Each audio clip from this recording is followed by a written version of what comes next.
Lentement, le fil des jours se désarticule. Peu à peu, on tisse quelque chose avec les bernaches, on se donne des nouvelles, on se tient au courant. On murmure nos inquiétudes au fleuve, on pose les voiles, on garde le cap. Certaines disent que ça fait plus de 3 semaines qu'on est là.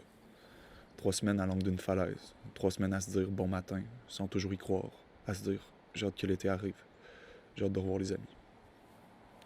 Moi, je me dis que le printemps, ça s'étend plus que ça se fragmente. 3 semaines, c'est ça qu'on se dit pour se rassurer ou pour se faire croire que rien n'a changé. 3 semaines, c'est ça qu'on se dit pour contourner la possible éternité de nos gestes, puis pour rétablir un semblant de temporalité familière sur le territoire chambranlant du virus. Faudrait s'essayer un jour à voir si le confinement arrive comme un événement, ou si, comme un corps secrètement cicatrisé, on voit mieux ses blessures que parce qu'il se colore sous le soleil évident de la pandémie mondiale.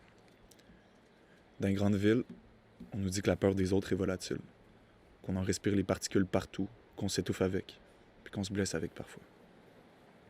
À certains endroits, on nous dit même que la peur aurait pris la place du café, du réveil matin, puis du petit livre sur la table de chevet. Une inquiétude amère qui se traduirait dans l'hésitance des corps, dans l'hésitance puis dans le regret, celui de l'impossible contact, puis celui de l'inévitable souvenance des amours cloisonnés. Là-bas, l'asphalte vide des rues nous rappellerait l'effacement prétendument passager de la vie. Se tenir loin des amis, puis de la famille, le deuil continuel de la profondeur.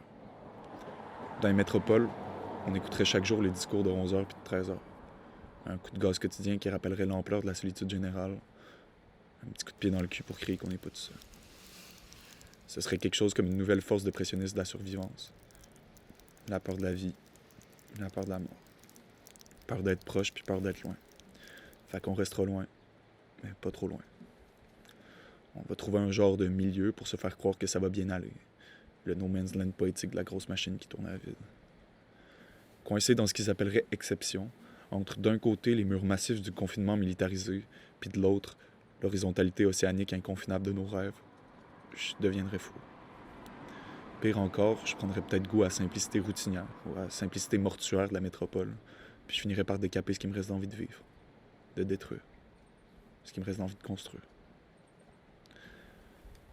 Puis ça jasera joyeusement de déconfinement graduel, de retour à la vie, ou de quelque chose qui y ressemblera. Dans un gazouillement, on semblera discerner un genre de consensus qui laissera sous-entendre que ce sera jamais plus comme avant. De là, ils diront que le système a foiré. 36 jours plus tard, ça suggérera de réinvestir dans les services sociaux ou de consommer local pour s'assurer de plus trop dépendre des flux de l'économie globale. À l'époque de la possibilité du confinement quasi volontaire des masses, on va vouloir nous faire croire à la nécessité d'un nouveau mouvement social, d'une nouvelle grande campagne qui viendrait enfin réégaliser le fossé creusé entre le corps travailleur en survie, le corps politique citoyen, puis le grand corps du capital reproducteur. On nous proposera une nouvelle grande machine pour que ça fonctionne, mais pour que ça fonctionne pour vrai ce coup-ci. Pour que la maladie se résorbe et que tout puisse reprendre son cours. Mais moi, je veux plus du cours normal des choses. Je veux le cours lent du fleuve. Je veux plus que ça roule. On sait trop bien que les rouages de la machine sont juste une multitude d'autres virus. Je veux pas le retour à la normale. Je veux un retour à l'extraordinaire, aux soins puis à l'attention. Pour être clair, on n'aura jamais souhaité l'événement de la pandémie. Mais on sait qu'on doit la voir comme une nouvelle couche de la réalité. On sait qu'elle vient pas de nulle part, on voit sa profondeur, on suit ses racines. Jusque dans la destruction de la terre puis la pollution des eaux. Jusque dans l'industrie forestière, minière puis pétrolière. Jusque dans la concentration génocidaire des villes puis l'esclavage confiné des lieux de travail. Non, moi je veux plus du cours normal des choses. Je veux plutôt disséquer le calendrier pour que chaque matin il redevienne ce que je voulais qu'il soit. Je veux plutôt prendre confiance dans la répétition de gestes précis, puisqu'ils portent leur sens puis leur permanence en eux-mêmes. À cette heure-ci, je me dis que si le paradis existait, c'est qu'il faudrait le créer, qu'il faudrait le couler fort dans la terre pour qu'il perce la tristesse dure de l'asphalte. Que s'il existait, c'est qu'il faudrait le créer, qu'il faudrait qu'on l'élève avec les pins puis qu'on y sème doucement.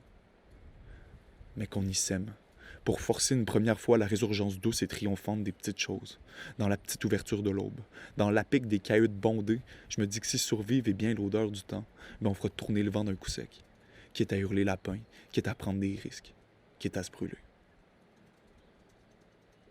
À cette heure-ci, je me dis que les misères des montagnes minées de l'intérieur sont juste un prétexte de plus pour les recarner en grand, qu'à l'ère du bousculement des astres, la plus belle tâche nous revient, celle de relier. Je me dis que je voudrais qu'on dessine ensemble les nouvelles constellations romanchables, qu'on les tague partout dans les grisailles des villes, pour que lorsqu'on se prendra à penser qu'on est perdu, que le béton nous pognera au cœur, on puisse regarder la tête en haut, puis sourire, avec les murs comme complices.